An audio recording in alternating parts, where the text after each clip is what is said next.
Bonjour à toutes, bonjour à tous, bienvenue dans ce nouveau podcast d'Actualis. Je suis ravi de vous retrouver cette semaine. Et cette semaine, il y a autour de moi Pauline. Salut Pauline. Tu nous parles de la guerre en Ukraine cette semaine avec un angle particulier. Exactement, je vais vous parler de l'impact de TikTok et Google Maps dans la guerre en Ukraine. Ok, on verra ça tout à l'heure. Il y aura aussi Guillemette. Salut Guillemette. Salut. Pour ta chronique, tu t'es intéressée à une femme politique. Oui, on va parler de Jacinda Ardern, c'est la première ministre de la Nouvelle-Zélande. Et il y a aussi Audrey cette semaine. Salut Audrey. Salut. Tu as préparé le Maxi Quiz. Donc, est-ce que nous, on attend des petits teasers? Est-ce qu'on va y arriver? Est-ce qu'on va se rétamer comme d'habitude? Ou est-ce que... J'ai essayé de faire un petit mix de difficile, pas trop difficile. Ok. Petit mix des deux. Je sens qu'on va encore se rétamer. C'est faisable. C'est faisable. Ils disent tous ça au début. Et enfin, il y a Philippine qui est en régie et Léa au montage. Merci beaucoup à toutes les deux. Je vous propose qu'on commence tout de suite avec la première chronique. C'est la chronique de Pauline.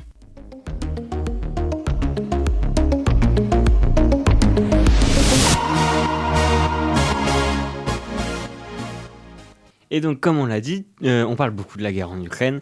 Et donc, tu as voulu nous en parler à travers le prisme de deux géants du numérique, Google Maps et TikTok. Ouais, c'est ça. En fait, je vais vous raconter comment ça a commencé parce qu'il y a quelques jours, je me baladais sur la page d'accueil du site Courrier International et je suis tombée sur un article qui m'a beaucoup intriguée parce qu'il était tout simplement intitulé « Sans TikTok et Google Maps, la guerre en Ukraine aurait-elle été la même ?»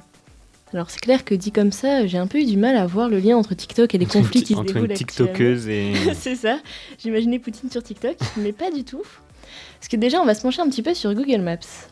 Le 24 février 2022, à 3h51, le spécialiste de l'open source Jeffrey Levis a observé sur Google Maps des mouvements à la frontière entre l'Ukraine et la Russie. Alors en effet, les mouvements étaient là parce qu'il s'agissait des troupes russes qui préparaient l'attaque, qui a eu lieu le même jour. Et donc les logiciels utilisant des images satellites et accessibles à tous, sont énormément utilisés depuis maintenant un mois. À titre d'exemple, les satellites de la NASA qui détectent les feux de forêt, ils sont utilisés pour montrer et localiser les feux liés aux bombes dans les explosions. Et en ce qui concerne les réseaux sociaux, TikTok c'est évidemment devenu donc d'un côté un outil de propagande des deux côtés, parce que c'est le moteur des mouvements de soutien à l'Ukraine, c'est le relais des discours du président Volodymyr Zelensky, et c'est aussi un moyen de suivre en temps réel tout ce qui se passe sur le front et autour. Et cet accès illimité à toutes les informations, aux moindres actions, aux moindres mots des chefs de l'État, il y a de quoi devenir un petit peu fou, et on s'y retrouve plus du tout entre les vraies et les fausses informations, parce que les deux, elles sont partagées et partageables avec la même facilité sur toutes les plateformes. D'ailleurs, les informations en open source, qui sont donc accessibles à tous, ont pris une telle importance que depuis quelques temps, il y a une multiplication d'experts en ce domaine. Et en fait, leur travail il consiste à écumer les réseaux et les sites internet de tout type pour chercher des informations. Et pour en revenir à mon article, qui a d'ailleurs été publié à l'origine dans le média espagnol El País, ces moyens d'information sont de véritables acteurs du conflit. En fait, la diffusion des images du front en continu influence forcément les actions et russes et ukrainiennes. Les images choquantes des civils bombardés ont par exemple poussé les habitants du reste des pays européens à agir et à interpeller leurs gouvernements respectifs. Après, si c'est une bonne ou une mauvaise chose, on sait seulement qu'on n'a pas la réponse en fait, et la surabondance d'informations, elle est sans aucun doute un sujet qui prend de plus en plus d'importance chaque jour, et ça risque pas de s'arrêter. Ouais, c'est vrai qu'on voit beaucoup d'informations sur tous les différents réseaux sociaux, et ce qui est vraiment difficile, c'est vraiment de savoir... est-ce que c'est une vraie info? Retracer le fil d'une information. Alors, il y a plein d'outils et c'est pour ça que même ça, c'est incroyable ce que tu nous as dit à propos de celui qui étudiait Google Maps et qui a vu avant tout le monde en fait. Ça, il a vraiment fait un tweet en disant il y a de la... on se doutait que les Russes préparaient quelque chose, et en mode il y a de l'action à la frontière, et bah ouais, en effet. Donc il savait avant tout le monde c'est que... Ça. Ouais, c'est pour ça que l'open source, en fait, c'est une ressource inouïe. C'est-à-dire que sur Google, on peut accéder à toutes les données. Après, il faut savoir les interpréter. Ouais, enfin, okay. Je pense que nous, on a des lignes Maps, de code que nous, on va rien comprendre. c'est ça.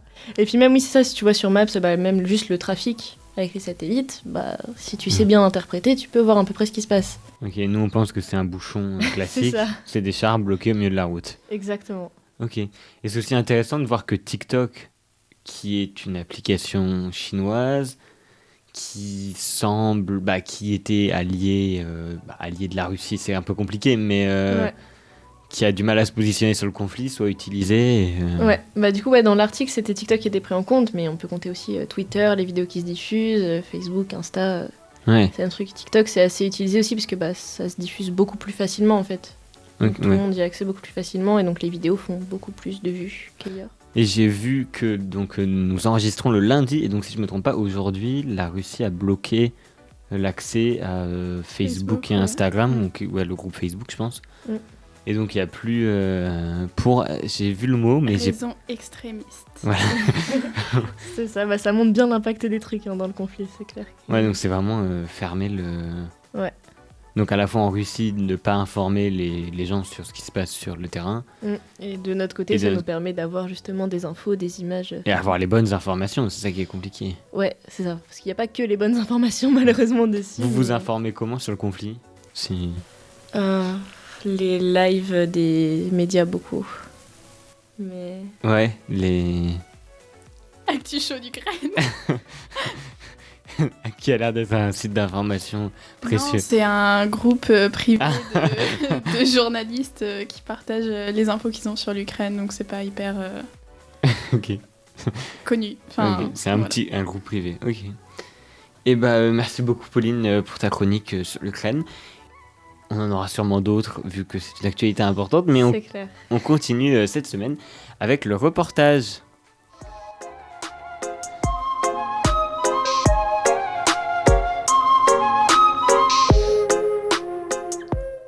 En ce moment, à Lille, c'est le festival Sérimania. En gros, c'est un immense événement consacré aux séries. C'est donc l'occasion de voir des séries en exclusivité mondiale, de participer à des conférences, de rencontrer des acteurs et des réalisateurs, ou simplement de se plonger dans l'univers des séries, dans le village du festival. C'est d'ailleurs ce que j'ai décidé de faire, pour le reportage de cette semaine. Le village se trouve au Tripostal, juste à côté de la gare d'Île-Flandre. Et premier très bon point, l'entrée et toutes les activités proposées là-bas sont gratuites. Une fois sur place, je me suis retrouvée face à un dilemme. Que faire entre l'escape game, les activités autour de la réalité virtuelle, l'exposition sur une nounou d'enfer, ou les éléments différentes séries disséminées un peu partout dans l'espace et à découvrir. L'hésitation était de courte durée puisqu'on a pu tout faire en moins de 2 heures. L'ambiance est vraiment géniale, on passe d'un univers à l'autre et il y a plein de choses à découvrir. En restant un peu sur place, j'ai pu parler avec un des bénévoles participant à l'événement. Bonjour à tous, je m'appelle Florentin Flamand, j'ai 22 ans. Je suis étudiant en art à l'Université de Lille. Je suis étudiant aussi au Conservatoire de Lille où je prends des cours de théâtre, de chant lyrique. Alors Sérimania, c'est un festival international de séries qui existe depuis maintenant 4 ans à Lille, 2018. C'est surtout en fait, nous proposons aux personnes des conférences, des rencontres à l'UGC, au Majestic et ici, au village, sur la scène du village, des séances de dédicaces qu'il faut réserver par internet. On peut y trouver également des ateliers, comme par exemple créer ta série en 3D, Boitorama. Boitorama, en fait, c'est un atelier qui permet de créer des scènes de séries, comme par exemple les petits meurtres d'Agatha Christie.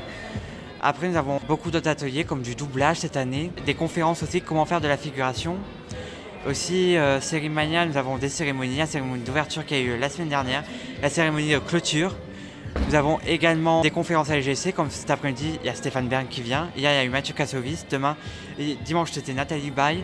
En gros, Sérimania, c'est vraiment une succession d'événements hyper variés qui s'enchaînent pendant une semaine et entre autres grâce aux bénévoles. Nous, au village, il y a plusieurs bénévoles qui sont confiés pour chaque mission. Moi, je suis confié à aller au rôle village. Certains bénévoles sont confiés au bus, comme vous pouvez voir sur la place du théâtre. Certains sont confiés au forum, qui est un salon des professionnels de la série. Nous avons également des bénévoles à l'UGC, au Majestic et au Nouveau Siècle pour les cérémonies, pour les conférences et les rencontres. Je vous conseille vraiment de passer y faire un tour. Il reste encore quelques jours avant la clôture du festival le 25 mai. Et pour trouver les programmes, il y a bien évidemment le site internet de Sérimania, ou alors le point information qui se trouve au niveau du bus garé place du théâtre, dans le centre-ville. De mon côté, j'ai vraiment passé un bon moment et je repars avec une magnifique photo sur le trône de Game of Thrones. Quoi de mieux pour égayer une journée ? Merci beaucoup pour le reportage et on continue avec la deuxième chronique de l'émission et c'est la chronique de Guillemette.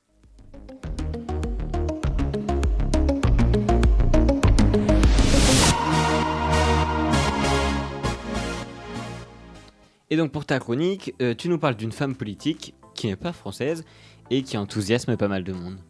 Oui, donc pour aujourd'hui, on va se concentrer sur Jacinda Ardern, qui est la première ministre de la Nouvelle-Zélande. Et ce qui est atypique, c'est qu'elle est appréciée par tout son pays après 5 ans au gouvernement. Comment est-ce possible? Voilà, donc on va enquêter là-dessus ensemble. Jacinda Ardern, c'est la 40e première ministre de Nouvelle-Zélande, mais c'est pas la première femme, il y en a déjà eu 2 avant elle. Donc la Nouvelle-Zélande, c'est un pays qui a beaucoup d'avance en termes de droits des femmes, puisque c'est le premier pays à avoir donné le droit de vote aux femmes en 1893. Ah oui. Ouais, bien avant tout le monde. Pour vous dresser le portrait de Jacinda Ardern, elle a un parcours plutôt classique. Donc elle a d'abord suivi un cursus de communication dans une université en Nouvelle-Zélande, avant de travailler pour Tony Blair à Londres pendant qu'il était Premier ministre. Ok. En 2008, elle devient la plus jeune femme au Parlement néo-zélandais, et c'est un rôle qu'elle va continuer à incarner quand elle deviendra Première ministre, parce qu'elle est la plus jeune femme Première ministre depuis octobre 2017. Là où ça devient un peu anormal, c'est qu'elle a traversé beaucoup de crises pendant son mandat et qu'elle n'en est jamais sortie ébranlée. C'est incroyable, ce n'est pas possible. Et c'est vraiment très très surprenant. D'un point de vue national, la Jacinda Mania, donc c'est comme ça que le mouvement de soutien vraiment inconditionnel s'appelle, ça se justifie par plusieurs événements. Donc d'abord, Jacinda, ça a été la 2e femme occupant un poste de pouvoir à accoucher en fonction, et la première à emmener son bébé à l'Assemblée générale des Nations Unies. Elle envoie un message fort en tant que leader féministe. Elle a brisé complètement les codes masculins de l'ONU, mais aussi elle montre qu'elle peut être une dirigeante empathique. Sa gentillesse notamment a été révélée en 2019. Alors je ne sais pas si vous vous souvenez, il y a eu des attentats qui ont été commis par un suprémaciste blanc à Christchurch. Et on a vu des photos d'elle enlaçant les familles des victimes. Beaucoup ont dit que ça pouvait être un geste de communication, mais juste après, en fait, elle a pris beaucoup de mesures radicales sur le port d'armes qui ont montré qu'elle était vraiment gentille et qu'elle cherchait à briser complètement un cercle de violence. Et qu'ils avaient... c'était pas ouvert, mais c'était peut-être pas comme aux États-Unis, mais c'était plus ouvert le port d'armes qu'en France, je crois. Alors, c'était pas forcément plus ouvert, mais c'était pour les armes d'assaut. Je sais pas comment on dit en français. Ça doit être ça, les armes de... Mais en gros, les armes de gros calibre étaient moins régulées, et du coup, elle a fait en sorte qu'on ne puisse plus acheter d'armes de gros calibre en Nouvelle-Zélande. Et à l'international, donc elle a été remarquée par ses apparitions dans un talk show. Donc c'est le talk show de Stephen Colbert aux États-Unis. C'est des audiences qui ont super bien marché. Elles ont fait 4 millions de téléspectateurs. Et ça a tellement bien marché que la Première ministre a invité chez elle l'animateur en Nouvelle-Zélande. Et en faisant ça, déjà elle s'est fait remarquer, mais ce qui a surtout frappé les gens, c'est qu'elle est allée chercher l'animateur elle-même à l'aéroport en conduisant sa propre voiture. Ce qui, pour des raisons de sécurité, nous paraît complètement improbable, mais c'est tout à fait normal dans le quotidien de je crois que je l'ai vu passer sur son Instagram et à filmer dans sa bagnole. Et voilà, et elle était tout à fait naturelle, assez improbable, mais pourquoi pas. Jacinda Ardern, elle se démarque aussi des autres par sa politique d'empathie, donc j'en ai déjà parlé, mais par exemple quand le président Macron rappelait à ses citoyens qu'ils étaient en guerre pendant le Covid, Jacinda Ardern, elle a fait un Facebook live, d'abord en s'excusant de ne pas être habillée formellement. Voilà, elle avait un pull et elle a dit qu'elle avait du mal à coucher son enfant. Et surtout, elle a rappelé à ses citoyens que le plus important dans cette période, c'était de respecter les mesures d'abord, mais surtout d'être gentils les uns envers les autres. Mais quel contraste avec Macron! En préparant cette chronique, j'ai pas trouvé de source qui l'a critiquée. Vraiment, il y a... Pas un média... J'ai trouvé un article qui disait qu'elle avait pas tenu 2 promesses de campagne, mais voilà, sur 5 ans, je pense que c'est assez anodin pour... Surtout qu'elle s'est enchaînée les crises... Vraiment, enfin, les attentats, le Covid, je pense que c'est pas mal. Ouais. Et donc voilà, je sais pas si je vous ai convaincu par la Jacinda Mania ou si je vous ai juste donné envie d'aller enquêter sur elle pour... C'est hyper intriguant. Mais voilà, libre à vous. Ouais, c'est aussi hyper intéressant. Je me rappelle au moment des attentats de Christchurch où elle avait justement mené une politique aussi de fermeté envers les réseaux sociaux dont on parlait juste avant. Sur est-ce que comment réguler ce qu'on voit parce qu'il avait filmé en live. Ouais. Donc comment réguler les réseaux sociaux. Et je me rappelle qu'elle était venue en France à en parler et tout. Donc ça fait le lien entre les deux sujets. Parfait. Et c'est parfait, c'est ça. Et alors, j'ai lu qu'elle était la plus jeune chef de gouvernement, je crois, en ce moment.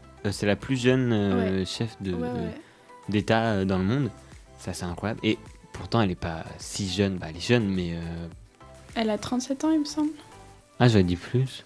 Non. Ah, j'aurais dit qu'elle avait passé les 40 ans. 37 ou 41, je sais plus. Mais Entre les deux. Voilà. Ouais, c'est jeune, mais c'est pas très jeune. Chef d'État, surtout si ça fait 5 ans qu'elle est là, du coup. Elle est Mais 2017. je pense que c'est aujourd'hui, parce que j'ai fait mes recherches avant de venir, et je crois qu'elle a 40 ans aujourd'hui. Ok, elle devait avoir... Pas aujourd'hui, Ok, d'accord. Joyeux Cette anniversaire. Mais c'est vrai que... Et puis, je la suis sur Instagram et qu'elle fait vraiment des lives. Elle sort son téléphone de sa poche et elle déclenche un live Instagram, Facebook, machin. Mais tu te dis, mais jamais J'imagine vraiment Macron faire ça. Il y a plein de moments aussi où dans des interviews, elle dit on habite au Parlement avec mon mari, mais ça nous arrive de commander des trucs à emporter et de nous faire livrer au Parlement. Et les gens, quand ils reçoivent la commande, ils pensent, le resto pense que c'est des blagues, quoi, parce que t'imagines, l'Élysée t'appelle en disant oui, je voudrais un curry si vous voulez. Ouais, ça aussi, justement, le fait qu'elle emmène son enfant aux Nations Unies, c'était invraisemblable il y a quelques années. Ouais, carrément. Après, je trouve que ça a une ambivalence parce que donc, elle a emmené son enfant, ce qui est un grand pas, mais les médias ont beaucoup relayé le fait qu'elle revenait de son accouchement, 6 semaines après son accouchement, ce qui est une période relativement courte, et notamment pour une femme au pouvoir comme ça. Et du coup, c'était un peu bizarre, parce que c'était...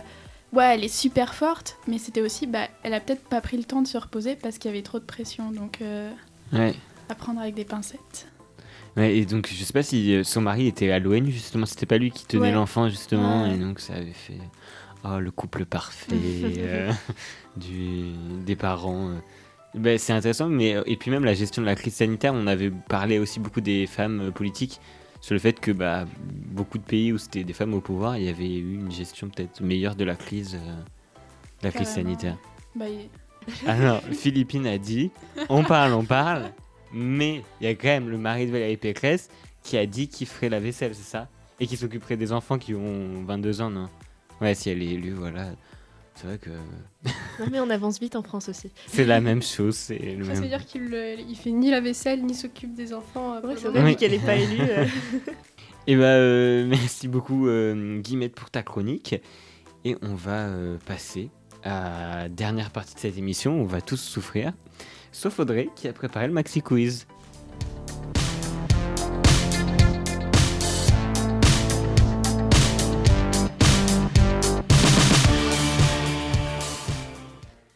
C'est à toi, je t'en prie. Et je pense qu'il faut m'aider pour rappeler toutes les règles. Ah. Des questions. Alors, les règles. Est-ce que nous, déjà, on s'en rappelle 2 questions simples, mais pas simples. Une estimation, on perd tous. Une question simple et un tour de table. Très bien, et alors on va commencer tout de suite. Ah, on est chaud. Je propose de commencer par une petite question cinéma. Ah, j'aime bien. Je suis nul, mais j'adore. Alors, il y a mercredi dernier est sorti en salle le nouveau film de Jean-Jacques Hano, Tout à fait. Notre-Dame brûle, Ouais. qui parle de l'incendie, la tragique de l'incendie de Notre-Dame. Mais évidemment, il n'a pas pu tourner à la cathédrale Notre-Dame parce que c'était pas brûlé. Elle y est plus, quoi. Donc, question très simple, dans quelle cathédrale a-t-il tourné? Édouard, moi je vais dire à Reims. J'aurais dit ça aussi. Je sais pas, Reims, ça me paraît... Tu vois, il n'y a rien d'autre qu'à Reims que la cathédrale. C'est une mauvaise réponse. Alors pour vous aider, je dois vous dire que ça a été apparemment une évidence pour lui. Il a visité toutes les cathédrales de France et il s'est dit, celle-ci, c'est la bonne. Guillemette, cathédrale de Chartres. Non plus. Ah, vraiment, c'est des villes à cathédrale, genre, il n'y a que ça. C'est une très belle cathédrale. Sinon, la plus belle cathédrale de France, c'est à Amiens, mais je sais que ça n'a pas été tourné là. Je sais pas. Non plus. Alors, Philippine a dit la cathédrale de Nantes et elle a faux. Donc elle peut recouper son micro. Merci Philippine. C'est une très très belle cathédrale. Je peux peut-être, pour vous aider, vous donner le nom de cette cathédrale. Bah oui, allons-y. Alors elle s'appelle la cathédrale Saint-Étienne, mais ce n'est pas à Saint-Étienne. Eh bah c'est facile. La cathédrale Saint-Étienne. Bah la... Mais non, c'est pas Marseille. Non, pas Marseille. C'est Notre-Dame de la Garde. Moi je peux tenter autre chose. Ouais. Je vais tenter Strasbourg. Non plus. Ça commence à faire beaucoup là. Vas-y. Lyon. Non plus. On est sur plus petite ville que Strasbourg. On est sur une plus petite ville. Okay. Je peux vous donner la région peut-être. Ouais. Alors là, pour encore plus avoir la honte, hein, c'est parti, allons-y. C'est en région centre. Ah bah c'est chez moi. Bah Philippine nous dit les choses dans l'oreille. Alors Philippine va rentrer dans le studio car elle va absolument jouer. Mais donc avant qu'elle rentre dans le studio, je vais me permettre de dire la cathédrale de Blois. Non plus. Punaise, pourquoi Blois? Bah Blois c'est un région centre. C'est vraiment une très grande cathédrale. Poitiers. Non plus. Philippine Bourges. C'est la cathédrale Saint-Étienne de Bourges. Très très belle cathédrale. Ok, bah j'étais pas au courant que c'était une belle cathédrale. Magnifique. Tu le savais ou t'es... Non, elle a dit centre et vraiment c'est le ville que je connais. Mais non, il y a Tours aussi, mais... Il y a Orléans, pour la petite anecdote, c'est la même que Notre-Dame, mais en plus petit. Bah alors pourquoi il est pas allé à Orléans? Bah je sais pas. Ok, bah, si on continue sur les anecdotes, on peut faire tenir celle de Paris dans celle d'Amiens, ça vous donne sa grandeur, c'est tout.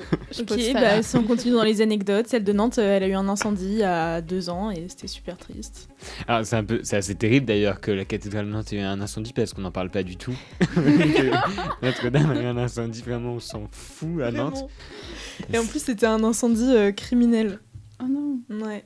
Mais l'histoire est assez passionnante parce que genre c'est un bénévole de la... Enfin je sais pas, c'est un monsieur qui était dans la pastorale. Un paroissien. Ouais, un paroissien, merci. Un paroissien qui en fait attendait d'être régularisé et pour se faire entendre, il a décidé de cramer la cathédrale. Hein. Ah bah moi on l'a entendu. Mais... on l'a entendu, il a été expulsé. Non je sais pas en plus il a été expulsé. Mais voilà. Donc tu réalises le prochain film sur la cathédrale de Nantes qui brûle, c'est ça? Exact, oui. Il sortira... La cathédrale Saint-Pierre et Saint-Paul. Ça sortira le 27 mai Saint-Pierre, la prochaine. Bah, je suis en train de filmer et je suis assez rapide au montage. Au montage. Super. Et ben on passe à la question suivante. Et bah oui. Hein. Alors c'est une petite question plus facile, peut-être parmi les historiens que certains. Ah bah oui, alors là. Et quelqu'un est en histoire? Non. Oui. Ah. Mais tout le monde en a entendu parler puisque nous fêtons cette année le 60aire des accords d'Évian. Oui. Tout à fait. Qui sont en 62. Du coup. Mais je veux savoir le jour et le mois. Mais c'est horrible. Je n'ai pas la moindre idée. Philippine le 3 avril. Non. Attends. Du complet hasard. Édouard, le 15 mars. Non, mais c'est pas très loin. Bah oui, vu qu'on vient de les fêter. Bah oui. Déjà, je devais avoir un demi-point. le 16 mars, Philippine le 17 mars. Philippine va se taire, elle va sortir du studio. Non plus. Le 14 mars, mon anniversaire. Non. On est sur 18 du mars. On est sur du mars. 18 mars. Oh. Purée, si j'avais continué jusqu'au 18. Allez. Alors ça fait un point Pauline et un point Philippine. Parfait. Les meilleurs finissant in. Exactement. Alors, non, c'est pas envie. On va se rattraper. On va y arriver. Alors petite estimation à présent. Oh ça vraiment, on est tous des quiches, moi. On va parler d'une petite catastrophe qu'on n'a pas trop parlé ce week-end et pourtant c'était vendredi dernier puisqu'il y a plusieurs stations météorologiques en Antarctique qui ont évalué des records de chaleur. Et donc, par exemple, il y a plusieurs stations en Antarctique, dont la station franco-italienne Concordia, qui a enregistré un record absolu, c'est-à-dire de tous les mois de l'année. Et il faut me trouver combien de degrés ils ont enregistré. Faut que tu dises qui commence. Ouais, c'est les meilleurs qui ont marqué des points qui commencent. Non. Si. Pauline. Ok, nickel. Attends, je suis pas sûre d'avoir compris. C'est genre, ils ont enregistré ça en Antarctique? Voilà. Ok, donc la Donc c'est température chaud, en mais Antarctique. pas chaud. C'est chaud de l'Antarctique. Parce qu'il y a plusieurs bases, mais celle qui a enregistré vraiment un record absolu, c'est la base Concordia. Genre ça peut pas être 50 degrés. Ok, ouais, donc c'est chaud version Antarctique. Voilà, ouais, il faut bien garder en compte que c'est Antarctique. Moins, déjà. Moins 20. Mais attends, c'est sur... Ouais, non, si, ouais, vas-y. Elle a dit moins 20. Ouais. C'est bon, c'est bloqué. Elle a dit moins Moi, 20. je partirais pas sur le négatif. Bah, après, si C'est tu pour mets moi, ça positif, ça fond, fond. hein. T'es en Antarctique. Donc si la Ouais, base mais elle ça fond. fond. Oui, mais si c'est En ce moment. Oui, mais il y a une C'est base. vrai que ça fond. Si c'est. Ouais, mais ça fond quand même. Il y a une base, mais la base, elle est en train de fondre. Et si c'est ponctuel, si c'est pas genre 30 C'est jours à vrai. 30 degrés, tu vois. Moi, je dirais 6 degrés. Ah ouais. Moi, vrai, je c'est dis 2,8. Ok, la meuf part dans les décimales. Ah oui, je voulais vous demander au 10e près au début, mais on va abandonner. Ouais, de toute façon, à mon avis, on a des Tous hyper kilomètres. loin. Moi, je vais rester dans le négatif parce que je me dis si ça fond, bah la station elle disparaît en fait. Donc, mais genre presque que ça fond, je vais dire moins 3. Je vais faire un petit calcul de maths pour savoir qui est le plus proche. C'est positif ou c'est négatif? C'est entre qui et C'est qui négatif. Ah, C'est entre Pauline et Oh. Et la réponse, c'est moins 12,2. T'as dit combien? Moi, j'ai dit moins 20. Ah ouais, bah c'est elle. Ouais. Allez. Deuxième point. Pas du Mais, tout 6 degrés. quoi. Pour savoir, quand même, il y a une autre station Allez, ciao là-bas. qui, je sais plus son nom, elle a enregistré un degré positif. Ah, et Ah. combien? Je crois que c'était 4,2, mais j'ai Ah mais oui, c'était mais six, c'est tu t'es l'autre trompée. base, parce C'est que l'autre ouais, base. moi je pensais à cette base. Ouais. Exactement pareil. Je me t'ai- Bien sûr, on vous croit. Mais on y est allé d'ailleurs, on a fait un reportage. Oui, d'expert. bah oui. En base antarctique. À venir bientôt, c'est dans ton film. non Exactement. Cathédrale et. Très éclectique, hein, comme Tu film. vois, non, c'est expérimental. Ok. Le feu et la glace. Ah. Waouh, il y a un concept. Alors, troisième question, enfin question simple. Je vais vous demander de trouver le nom d'un candidat à la présidentielle. Oula. Alors, on va partir de Jacques Chirac, pour la petite histoire. Et Jacques Chirac, sa fille Laurence, a été anorexique. Et il y a un homme qui s'appelle Louis Bertagna, qui est psychiatre, et qui a soigné la fille de Jacques Chirac. Et Louis Bertagna, C'est très le précis, là. grand-père d'une candidate à l'élection présidentielle. De cette année. Guillemette Valérie Pécresse. Oui, Ah ouais, bah voilà. Mais attendez, mais j'ai même pas eu le temps de Moi non poser plus, ma j'ai pas question compris, de cette là. année. Non. Genre non. le grand-père On de recommence. Valérie Pécresse. Philippine, Valérie Pécresse. voilà, a soigné la Soigné. fille de On Jacques recommence une troisième fois. Édouard, Valérie Pécresse. Valérie Pécresse. Et le père de Valérie Pécresse était le président de Bolloré Télécom. Ah, ça Ah. par exemple, comme c'est étonnant. Bon, bah, Par contre, croyez pas que je le savais. hein. c'est non, mais C'est la première candidate qui m'est venue. tu réalises un film sur Valérie Pécresse? Non. Peut-être, mais je vais pas trop m'avancer. Après, je me suis grillée, j'ai dit une candidate. Ouais. Ouais. Ah, Il y c'est en avait vrai. pas Du beaucoup. coup, il y en a que deux. Ça aurait Trois, pu être Annie Dingo. quatre. Nathalie Arthaud. Marine Le Le Pen. Yes, c'est bon, on les a pris. Bon, Alors, Et on passe au tour de table. on est vraiment des quiches. Alors, au tour de table, c'est une petite question sport. Non. Mais je vous préviens que si vous n'y connaissez rien, c'est pas grave. Ah, Vous pouvez quand même vous rattraper. Et le week-end dernier, c'était la reprise de la saison de Formule 1.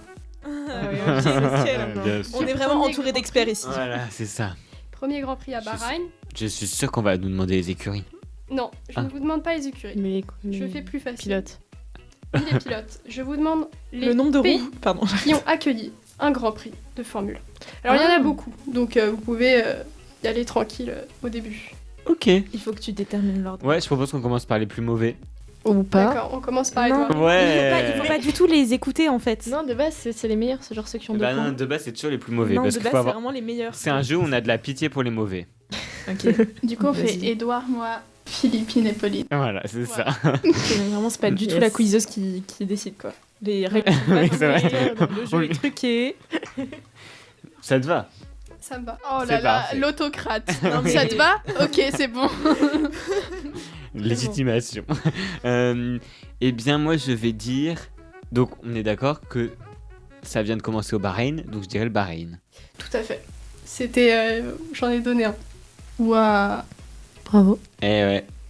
En Angleterre. En Angleterre, tout à fait, le pays de la Formule 1. Ah, En Italie. En Italie, bien sûr, il y en a plusieurs en Italie. En France. En France, il y en a 2 circuits. alors je sais pas si c'est un pays. Ça commence mal. Mais c'est un peu une. Enfin, vraiment, c'est difficile. Monaco, mais je sais qu'il y a un Grand Prix à Monaco. Ça compte. Ça compte, totalement. ouais. Ça compte. Et, Bravo. c'est Charles Leclerc, le monégasque, qui a remporté le premier Grand Prix de la saison. Ah, Donc, voilà. Et lui, il court sous bannière monégasque, même si en soi il est français. Mais ok. Ça n'a rien à voir. Monaco, c'est la France? Mais en fait, Non, c'est un truc un mais- peu particulier, je sais plus comment C'est ça une s'appelle. région autonome, non? Ouais, je crois que ça doit être un peu comme ça. La Journaliste. La Belgique pour moi. La Belgique. Tout à fait. Bah ouais, la Belgique. La Suisse.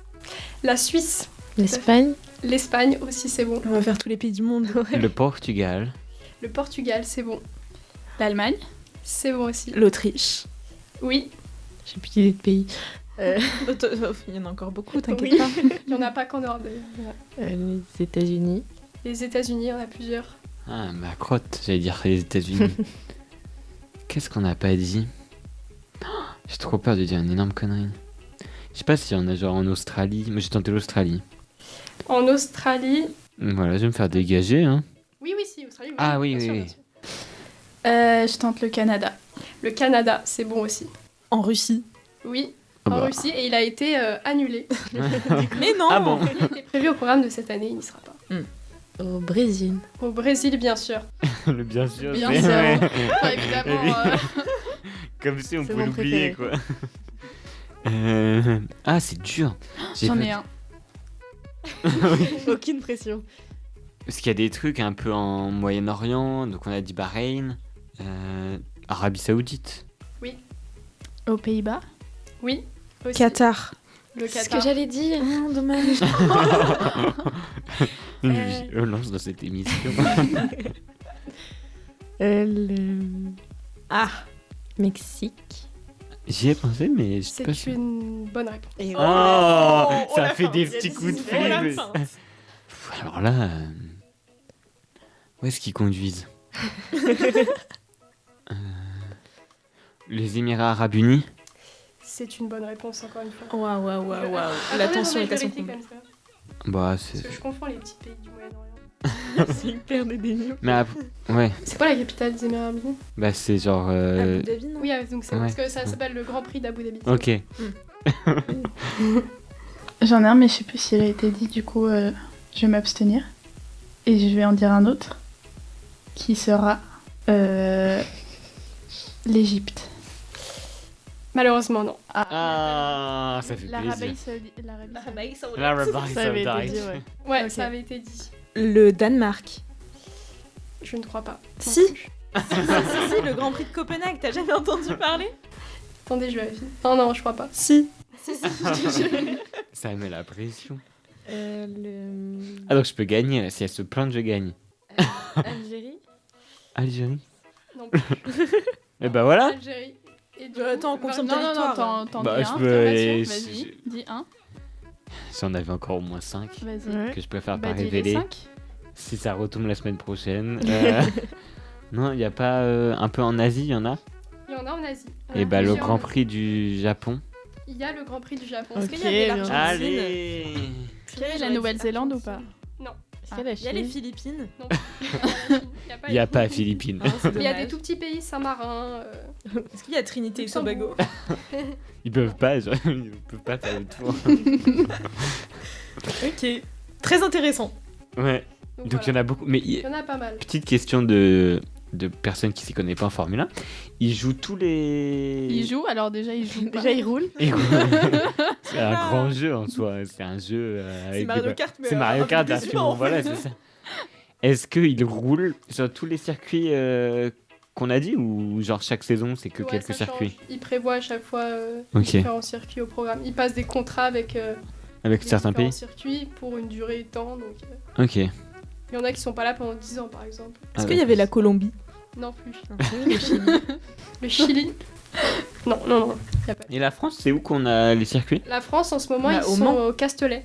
Non? Le C'est Mans, pas un Grand Prix. C'est Le vingt- c'est les 24 automobile, heures. Mais c'est 24 pas la heures. Formule 1. Soit. Il y a différents types de voitures. Ok. Les Formule 1, c'est ce qui va le plus vite, on est d'accord. C'est ça. Ok. Et bah. J'ai eu un. On a tous eu un point Je crois que j'en ai deux, non? Ouais, oui, non, Ah oui, mais parce qu'il y a Pauline qui avait déjà. Ah oui, moi j'en ai eu un. Il y avait 2 points. Moi j'ai un, Pauline. toi t'as un. Moi j'ai un. Et donc c'est Pauline. Mais bravo, Bravo, c'est un Pauline. beau jeu, mais personne n'a perdu, c'est bien. C'est franchement hyper réconfortant parce que j'avais peur de Super perdre. ému. D'habitude, t'as toujours une petite crotte sèche Qui parle C'est pas zéro. du truc. On dirait pas qui est la petite crotte sèche. Là, il y en a pas. Et on salue toutes les crottes sèches qui nous écoutent. Eh ben, merci beaucoup Audrey. Bravo Pauline pour cette Merci. victoire. Merci à vous tous. Merci Pauline. Merci Guillemette. Merci Philippine d'avoir participé au Maxi Quiz. Merci Léa et merci à vous de nous avoir écoutés. J'espère que ça vous a plu tout simplement. Et si c'est le cas, qu'est-ce qu'on fait ? On partage, on like, on commente. Wouh. On retweet aussi Ouais, on RT. sur tous les réseaux sociaux, voilà, Instagram, Facebook, Twitter. Et vous pouvez retrouver aussi tous les autres contenus, les vidéos et les quiz sur les différents réseaux sociaux d'Actualis. Merci beaucoup et à bientôt. Merci, Salut. Edouard. À Salut. bientôt.